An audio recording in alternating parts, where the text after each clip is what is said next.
నుంచి పచ్చ జెండా పట్టుకొని ఆకుపచ్చ జెండా వెలుగులో మరణించడం జరిగింది. అంతిమంగా చనిపోయేంత వరకు కూడా ప్రజల కోసం, ఆదివాసీల కోసం, అట్టడుగు వర్గాల పేదల కోసం పరితపించినటువంటి నాయకుడిగా మా అందరికీ కూడా స్ఫూర్తిదాయకం. ఆ రోజు నేర్చుకున్నటువంటి, రాము నేర్పినటువంటి అనేక విలువలు, అదేవిధంగా నైతికత, మరి ప్రజల కోసం ఆలోచించే తీరు, ప్రజల కోసం మరణించాలన్నటువంటి బోధనలు మేము నేర్చుకున్నదే.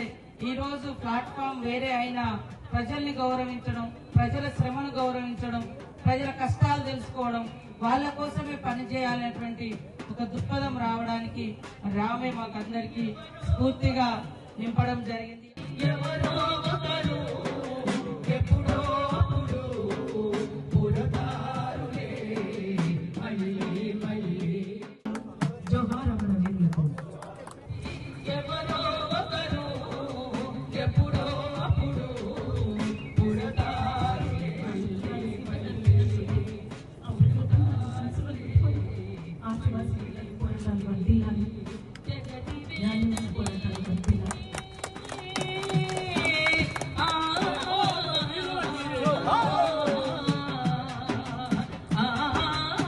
ప్రపంచంలో ఏ మూల ఏ క్షణం ఏం జరుగుతుందో వేగంగా తెలుసుకోవడానికి తొలి వెలుగు వాట్సాప్ ఛానల్ని ఫాలో చేయండి.